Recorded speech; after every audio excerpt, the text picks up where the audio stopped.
Assalamualaikum warahmatullahi wabarakatuh. Alhamdulillahilladzi bi ni'matihi tatimmus shalihat. Wassalatu wassalamu ala sayyidis sadat wa ala alihi wa ashabihi ahlil fadaili wal karamat. Allahumma 'allimna ma yanfa'una wanfa'na bima 'allamtana innaka antal alimul hakim. Rabbi shrah li sadri wa yassir li amri wahlul 'uqdatam min lisani yafqahu qawli. Allahumma shalli wa sallim ala sayyidina Muhammad wa ala alihi wa ashabihi wa man tabi'ahum bi ihsanin ila yaumiddin, amma ba'd. Menghadap ke hadapan majlis ke bawah duli yang maha mulia Paduka Sri Baginda Sultan Haji Hasan Al-Bolkiah Mu'izzuddin wa Daulah Ibni Almarhum Sultan Haji Omar Ali Saifuddin Sa'dul Khairi wad Din, Sultan dan yang di-Pertuan Negara Brunei Darussalam. Ampun beribu-ribu ampun, dengan segala penuh hormat serta ta'zim, hamba ke bawah duli Tuan Patik menjunjung limpah kurnia perkenan ke bawah duli Tuan Patik bagi menyampaikan ceramah ini kepada para hadirin dan hadirat di majlis sambutan Isra dan Mi'raj peringkat negara bagi tahun 1446 Hijrah dengan menggunakan bahasa biasa dalam ceramah yang akan hamba ke bawah duli Tuan Patik sampaikan ini.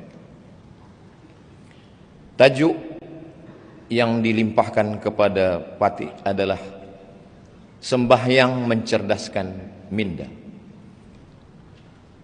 Apakah betul sembahyang itu boleh mencerdaskan minda?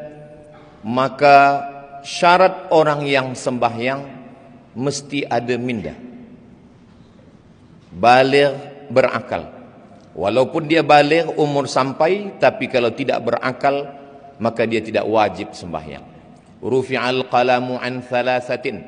Ada 3 jenis manusia yang amalannya tidak dicatat. Malaikat tidak menulis amal dia. Anis sabiyi hatta yahtalim, anak kecil hingga dia akil baligh. Anin naim hatta yastayqis, orang tidur hingga dia terjaga. Anil majnun hatta yafiq, orang gila hingga dia sihat daripada penyakitnya. Ketiga-tiga manusia ini tidak wajib sembahyang, sebab tiada minda yang boleh dia pakai untuk mengingat Allah Subhanahu wa ta'ala. Orang Arab menggunakan untuk minda ini, mereka kata menggunakan 3 huruf, aqala. Ketika mereka menggunakan kain penutup kepala, mereka takut kain itu terbang dihembus angin, maka kain itu diikat dengan satu tali. Mereka menyebut tali pengikat itu sebagai iqal. Iqal dari kata akal, akal mengikat. Kenapa akal itu disebut mengikat? Kerana dia mengikat hawa nafsu. Maka dalam pepatah Melayu dikatakan, manusia dipegang cakapnya, sedangkan haiwan dipegang talinya. Bila ada orang yang cakap tiada berdasar daripada minda yang sihat, maka dia perlu diikat dengan tali. Orang Melayu mengatakan bahawa akal sebagai alat pengukur. Dalam satu peribahasa dikatakan, kalau galah panjang sejengkal, jangan laut hendak diduga. Galah adalah akal. Jangan pernah untuk mengukur Allah Subhanahu wa ta'ala dengan akal yang pendek. Ketika seorang muslim mengangkat tangannya takbiratul ihram, maka saat itu minda diguna untuk mengingat 7 perkara. Yang pertama, saya sedang sembahyang, usolli. Sembahyang saya sembahyang fardu, bukan sunat. Sembahyang saya sembahyang zuhur, bukan asar, bukan maghrib, bukan isya, bukan subuh. Selepas itu dia katakan, usolli fardal maghribi, 3 rakaat, 4 rakaat, 2 rakaat. Dia katakan arba'a rakaatin. Adaan, bukan qada, bukan i'adah, lillahi ta'ala. Itulah yang terkumpul dalam talaffuz bin niat usolli yang diucapkan setiap muslim. Usolli fardaz zuhri arba'a raka'atin adaan ma'muman lillahi ta'ala. 7 perkara itu dia ingat kuat-kuat. Pada saat itu minda dia sedang dicerdaskan dengan mengingat perkara-perkara itu. Jika ada seorang muslim kerana sibuk dengan sosial media, dengan televisi, kemudian dia lupa mengingat sesuatu, lalu dia angkat takbiratul ihram, maka sepakat semua mazhab batallah solatnya. Dalam mazhab yang kita pakai, mazhab Melayu, di bumi Melayu mazhab Imam Muhammad bin Idris Asy-Syafi'i, niat di dalam takbiratul ihram. Muqaranah namanya. Disebut dengan muqaranah kerana sejalan antara niat dengan takbir.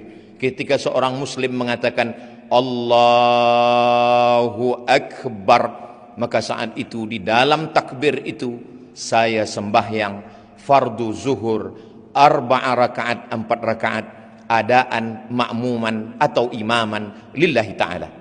Seandai pun dia pakai mazhab yang lain, mazhab Imam Hanafi, mazhab Imam Maliki, mazhab Imam Syafi'i, niat tetap sebelum takbiratul ihram.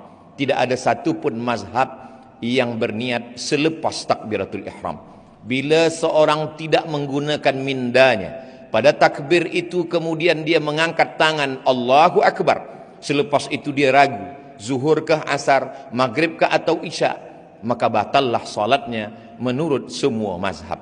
Begitulah Allah Subhanahu wa taala ingin supaya seorang muslim tajam akal dan fikirannya, supaya dia senantiasa menjaga mindanya. Lalu kemudian setelah itu dia menyerahkan semua perkara kepada Allah Subhanahu wa taala. Ada 3 yang melalaikan manusia. Yang pertama, Allahu Akbar, Allah yang maha besar. Yang lain daripada itu, masalah hidupnya, ujian hidupnya, semuanya kecil di hadapan Allah. Maka dia katakan Allahu Akbar kabira. Lalu kemudian selepas itu dia serahkan semua pujian milik Allah, walhamdulillahi katsira. Selepas itu baru dia katakan diri hamba kepada Allah penuh dengan silap salah dan dosa, dosa mata hingga ke ujung kaki. Selepas itu dia katakan wa subhanallahi bukratan wa asila.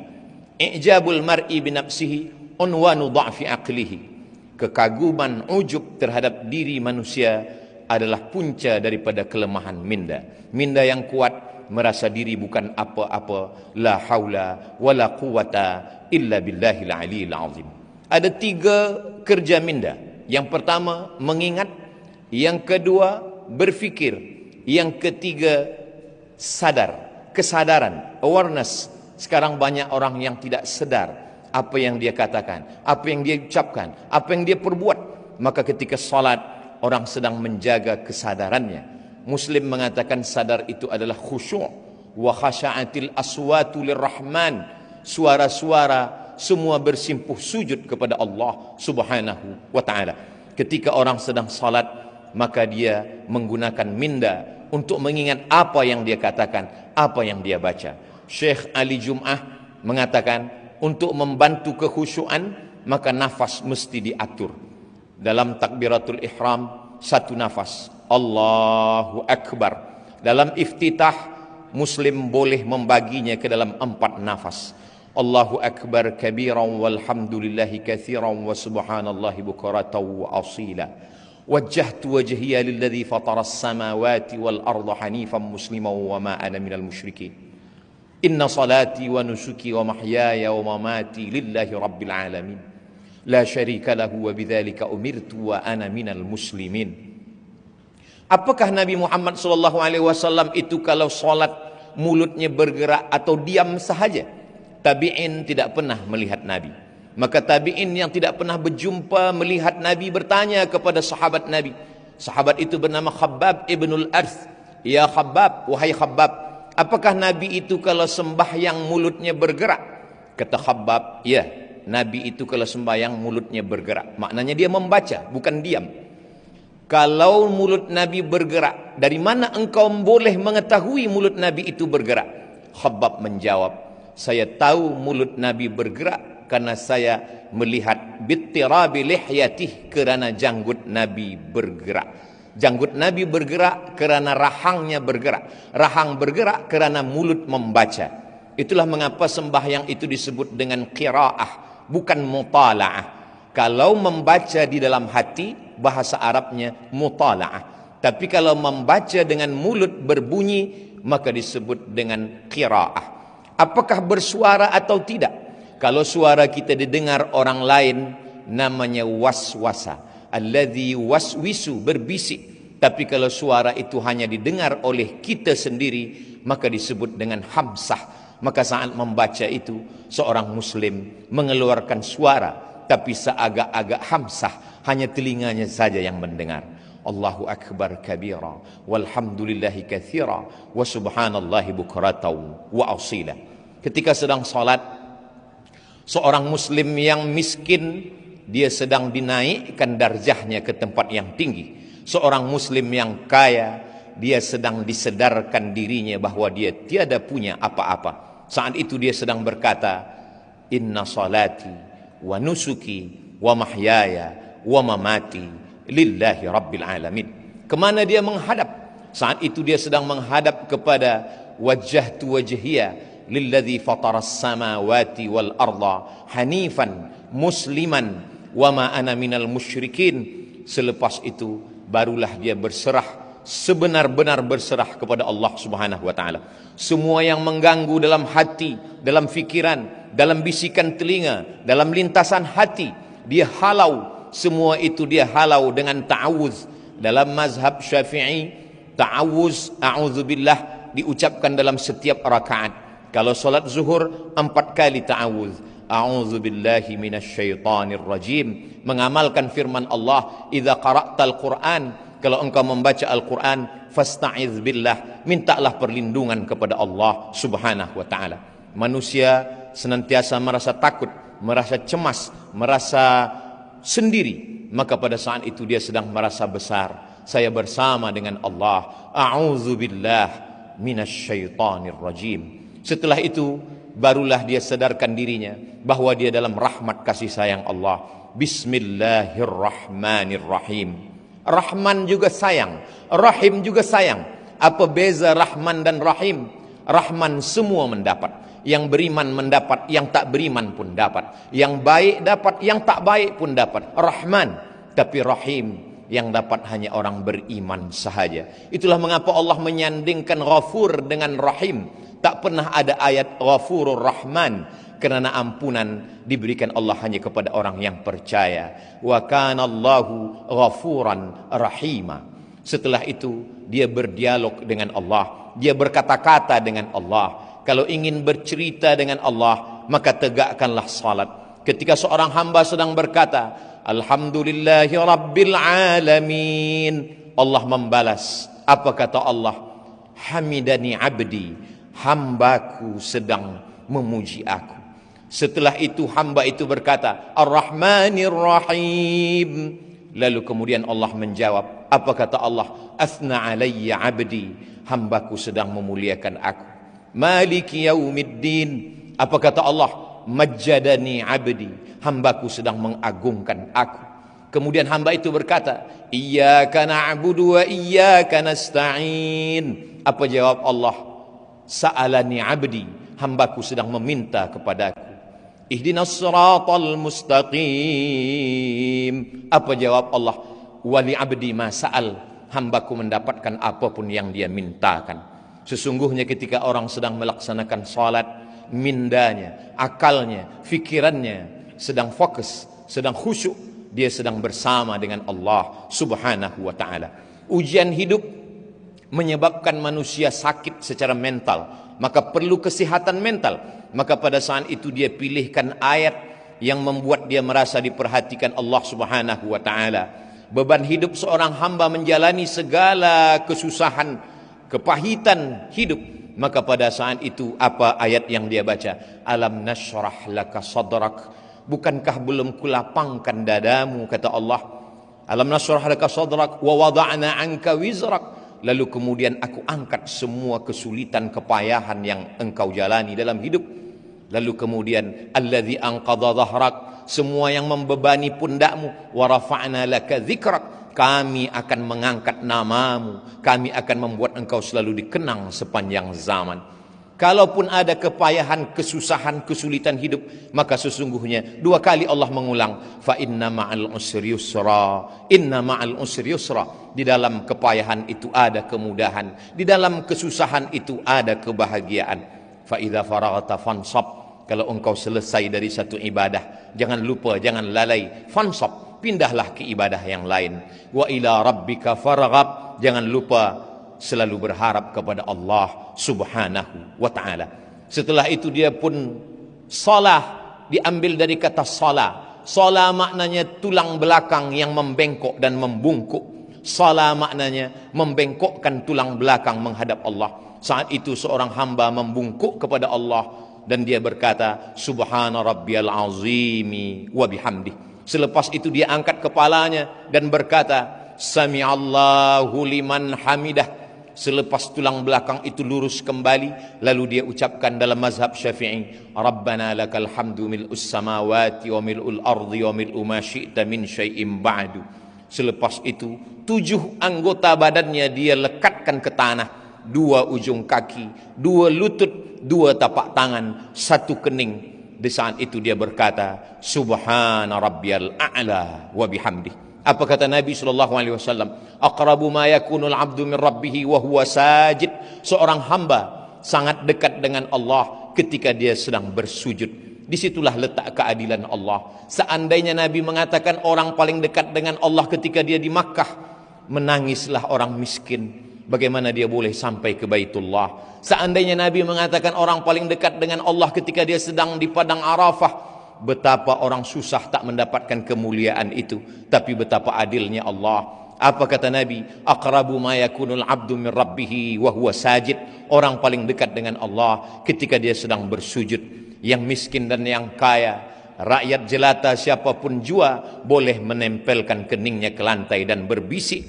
Kalau makhluk di bumi tak ada lagi tempat mengadu, kawan sudah menjadi lawan, sahabat menikam dari belakang, menggunting dalam lipatan, menjegal kawan seiring, maka saat itu berbisiklah ke tanah, maka malaikat di langit akan mengabulkan segala doa-doa. Subhana rabbiyal a'la wa bihamdih. Di saat duduk di antara 2 sujud, itulah doa yang paling panjang. Walaupun duduk antara 2 sujud itu paling pendek dalam sembahyang, tapi sesungguhnya seorang mukmin doa yang paling panjang, 8 permohonannya kepada Allah. Rabbighfirli warhamni wajburni warfa'ni warzuqni wahdini wa'afini wa'fu anni. Itulah doa yang paling panjang. Dalam tegak, dalam ruku', dalam sujud, tak ada permohonan sampai 8 permohonan itu duduk di antara 2 sujud. Tapi banyak orang tiada menggunakan minda untuk mengingat apa yang dia minta kepada Allah Subhanahu wa ta'ala. Selepas itu di sujud terakhir dia berkata, meminta kepada Allah. Kalau dia boleh menggunakan bahasa Arab, dia mengadu kepada Allah. Kalau dia tanpa guna bahasa Arab, dengan guna bahasa apapun Allah Maha tahu. Wa na'lamu ma tuwaswisu bihi nafsuh. Kami tahu apa yang berbisik-bisik di dalam hatimu. Selepas itu, selepas bermunajat, dia lepaskan segala kepayahan, kesulitan, kesusahan hidupnya. Setelah itu dia pun menyaksikan mi'raj. As-salatu mi'rajul mu'min. Sembahyang itu adalah mi'rajnya orang beriman. Ketika Sayyidina Muhammad SAW Isra dan Mi'raj, riwayat ini disebutkan oleh Imam Al-Alusi, disebutkan juga oleh Imam Badruddin Al-Aini, disebutkan juga oleh Imam Al-Qastullani, disebutkan juga oleh Imam Ash-Sha'rani. Riwayat ini masyhur dalam kitab-kitab tafsir dan tasawuf. Ketika Nabi SAW berdialog dengan Allah, apa kata Nabi Muhammad SAW? At-tahiyatul mubarakatu salawatu tayyibatu lillah. Semuanya milik engkau ya Allah. Lalu kemudian apa kata Nabi selepas berkata at-tahiyatul mubarakatuh salawatut thayyibatu lillah? Allah menjawab ucapan itu dengan ucapan assalamu alayka ayyuhan nabiyyu wa rahmatullahi wa barakatuh. Dijawab oleh Allah Subhanahu wa taala, assalamu alayka ayyuhan nabiyyu wa rahmatullahi wa barakatuh. Keselamatan, kerahmatan, keberkahan untukmu wahai Muhammad sallallahu alaihi wasallam. Dijawab oleh Rasulullah, wassalamu alaina wa ala ibadillahis salihin. Nabi tidak ingin salam itu hanya untuk dirinya, dia ingin salam itu melimpah. Wassalamu alaina wa ala ibadillahis salihin. Setelah itu semua malaikat-malaikat bersyahadat, asyhadu an la ilaha illallah wa asyhadu anna Muhammadan Rasulullah. Itu hanya dapat difahami oleh orang yang mindanya hidup, mindanya cerdas. Setiap hari dilatih, dibiasakan pada saat itu dia sedang bersama dengan Allah Subhanahu wa taala. Kun ma'allah, hendaklah engkau bersama dengan Allah. Illam takun ma'allah, kalau bukan bersama dengan Allah, bersamalah dengan orang-orang yang ketika engkau bersama dengan mereka, hatimu sejuk, selalu berasa bersama dengan Allah Subhanahu wa taala. Andai dia cukup dengan salawat Ibrahimiyah, dengan menyertakan nama Nabi Ibrahim, kama barakta ala Ibrahim wa ala ali Ibrahim fil alamin innaka Hamidum Majid. Tapi seorang muslim ingin sembahyangnya sempurna, dia memperakui segala silap salahnya. Dia berkata, Rabbighfirli ma qaddamtu wa ma akhartu wa ma asrartu wa ma a'lantu wa ma asraftu wa ma anta a'lamu bihi minni antal muqaddimu wa antal muakhiru la ilaha illa anta subhanak inni kuntu minadh dhalimin. Selepas itu dia memohonkan sebagaimana riwayat dalam Sahih Muslim, Allahumma inni a'udzubika min azabi jahannam wa min azabil qabri wa min fitnatil mahya wal mamat wa min syarri fitnatil masihid dajjal. Selepas itu dia tutup dengan memohon kepada Allah, Allahumma a'inni, tolong hamba, ala dzikrika, supaya hati selalu berzikir, wa syukrika, selalu bersyukur, wa husni ibadatik, selalu beribadah dengan ibadah yang terbaik. Selepas itu dia pun keluar daripada solatnya dengan mengucapkan salam, Assalamualaikum warahmatullah. Selepas itu dia katakan, Assalamualaikum warahmatullah. Pada saat itu semua beban hidup, fikiran, kepayahan, kesusahan lepas, kerana dia sedang bersama dengan Allah Subhanahu wa taala. Salat tidak hanya menajamkan minda, tapi juga mencerdaskan yang disebut dengan intelligent quotient, tapi juga emosional. Emosional seorang muslim, dia marah, dia ingin berduka, dia bersusah hati, semua kesusahannya sudah dia limpahkan kepada Allah Subhanahu wa taala.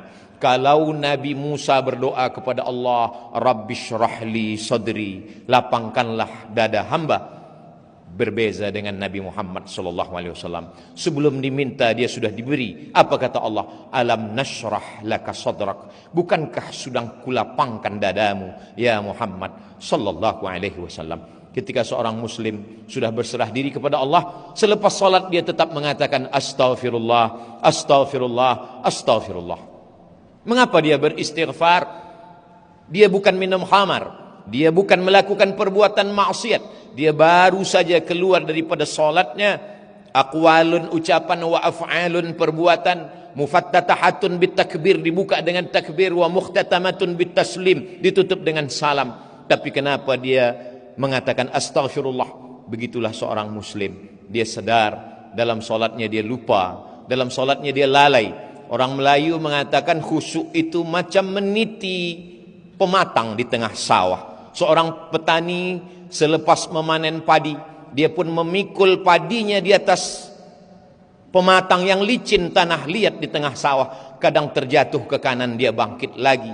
Kadang terlepas kaki ke kiri, dia tegak kembali. Begitulah menjaga kekhusyuan. Selepas itu dia sedarkan dirinya, astaghfirullahalazim alladzi la ilaha illa huwal hayyul qayyum wa atubu ilaih. Selepas itu dia berzikir, subhanallah walhamdulillah la ilaha illallah. Selepas itu dia berdoa, ad-da'i wal mu'amminu fil ajri sawa, yang berdoa dan yang mengaminkan sama-sama dapat pahala. Hari ini banyak orang tidak lagi mahu berdoa selepas sembahyang, meninggalkan masjid, padahal itu adalah satu saat, suatu waktu yang dipilih oleh Allah Subhanahu wa taala, waktu mustajab untuk berdoa. Maka ketika imam membaca, sesungguhnya Nabi Ibrahim, Nabi Musa alaihissalam berdoa, Nabi Harun mengaminkan. Apa kata Allah dalam Al-Quran? Qad ujibat da'watukuma, doa kamu berdua sudah dikabulkan Allah. Padahal yang berdoa hanya Nabi Musa, Nabi Harun hanya mengaminkan. Nabi Musa berdoa, Nabi Harun mengaminkan. Jibril berdoa, Nabi Muhammad SAW mengaminkan. Suatu ketika Nabi Muhammad SAW turun dari mimbarnya. Dari lantai aras yang pertama Nabi mengatakan amin, yang kedua Nabi mengatakan amin, yang ketiga Nabi mengatakan amin. Sahabat bertanya, lima fa'alta ya Rasulullah, mengapa engkau lakukan ini wahai Rasulullah? Kami mendengar engkau mengatakan amin 3 kali, tapi kami tak mendengar ada satu pun yang berdoa. Nabi Muhammad SAW mengatakan, Saya baru saja mendengar malaikat Jibril berdoa, 3 doa Jibril. Bu'adan liman adraka Ramadan falam yughfar lah. Celakalah orang yang berjumpa dengan Ramadan tapi tidak diampunkan dosanya. Maka Nabi Muhammad SAW mengatakan amin. Yang kedua, bu'adan liman adraka walidahul kibara ahaduhuma aw kilahuma falam yudkhilahul jannah. Binasalah orang yang berjumpa dengan ayah ibunya tapi dia tidak berbakti kepada mereka berdua sehingga dia tidak masuk surga. Maka Nabi mengatakan amin. Yang ketiga, bu'dan liman dzukirta wa lam yusalli alaika. Celakalah orang yang ketika disebut namamu tapi dia tidak mahu berselawat kepadamu. Allahumma salli ala Sayyidina Muhammad wa ala ali Sayyidina Muhammad. Nabi mengatakan amin. Itulah dalil para ulama kita mengaminkan doa para imam. Dan ketika kita berzikir, malaikat-malaikat memanggil malaikat yang lain, halummu ila hajatikum. Wahai malaikat yang lain, marilah kemari. Inilah yang kamu cari, majlis-majlis zikir. Selepas berzikir dan berdoa, lalu kemudian semua malaikat-malaikat itu berkata, qumu maghfuran lakum. Tegaklah berdiri, kamu semua sudah diampunkan Allah Subhanahu wa ta'ala. Keluar dari masjid, semua mengucapkan doa, Allahumma inni as'aluka min fadlik. Kenapa ketika masuk masjid Allah maftahli abwaaba rahmatik? Kerana di dalam masjid malaikat sudah menunggu dengan doanya, Allahumma firlahu warhamhu, Allahumma firlahu warhamhu. Curahkan rahmatmu untuk mereka. Tapi ketika manakala keluar dari masjid, kita meminta Allahumma inni as'aluka min fadlik. Kita minta rezeki karunia Allah. Kerana di luar masjid mencari rezeki. Idza qudiyatis salah, kalau salat sudah dilaksanakan, fantashiru fil ard, bertebaranlah di atas muka bumi, wabtaghu min fadlillah, carilah karunia Allah. Orang yang mencari karunia Allah adalah manusia dengan minda yang cerdas selepas dia bermunajat, berdoa kepada Allah Subhanahu wa ta'ala. Semakin banyak ibadah, semakin lama solat khusyuk, semakin cerdas fikiran, akal, budi manusia, karena dia sedang bersama dengan Allah dan dia sedang mengucapkan salam di hadapan Rasulullah. Assalamu alayka ayyuhan nabiyyu wa rahmatullahi wa barakatuh. Ampun beribu-ribu ampun. Demikianlah sahaja yang hamba ke bawah duli Tuan Patik dapat sampaikan di majlis yang diberkati ini. Hamba ke bawah duli Tuan Patik menjunjung beribu ampun jika terdapat sebarang suruk langkah dan tutur kata yang kurang manis di sepanjang perkongsian hamba ke bawah duli Tuan Patik itu tadi. Segala yang hamba baik itu adalah yang baik-baik datang dari Allah Subhanahu wa ta'ala, dan apa yang sebaliknya adalah dari hamba ke bawah duli Tuan Patik sendiri. Sekian, wabillahi taufiq wal hidayah. Wassalamualaikum warahmatullahi wabarakatuh. Hamba ke bawah duli Tuan Patik menjunjung anugerah.